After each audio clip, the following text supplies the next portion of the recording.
2024-yil Navruz oyidan 25-yil va joriy yil Navruz oyigacha bo'lgan davrda 3 tumanimizda juda ham katta bir loyihalar amalga oshirilmoqda. Bulardan eng bir kattasi desak, mubolag'a bo'lmaymiz. Bu 3 tumani hamda Uchqo'rg'on va Norin tumanlarining markazlarini birlashtiradigan jami uzunligi 17,5 kilometrdan iborat yo'l masofasi qurilmoqda. Bundan tashqari Norin daryosining ustiga ko'prik qurilyapti.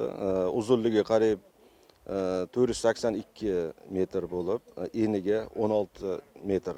Bu yo'lda infratuzilmani rivojlanishi, qishloq aholisiga bo'lgan savdo-sotiq maishiy xizmatlarni qurilishi o'z ichiga oladi, xalqqa farovonlikka xizmat qiladi. Loyihaning umumiy qiymati 184 milliard 893 million so'm bo'lib, aholi zich yashaydigan hudud yo'llaridagi tirbandliklarning oldini oladi.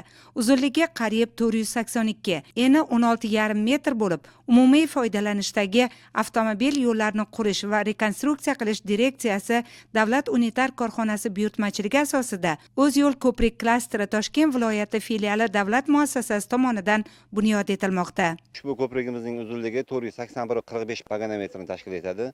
Loyiha qiymati esa 62 milliard so'mni tashkil etadi. Ushbu ko'prik hozirgi kunda yo'llardagi keskin jadallikni kamaytirish maqsadida qurilayotganligini ham inobatga olish zarur. Bundan tashqari umumiy uzunligi 17,5 kilometr yo'l loyihalanmoqda. Ushbu yo'limiz ham shu ish bilan bir parallel birga ish olib boriladi. Umumiy qiymati 184 milliardni tashkil etadi.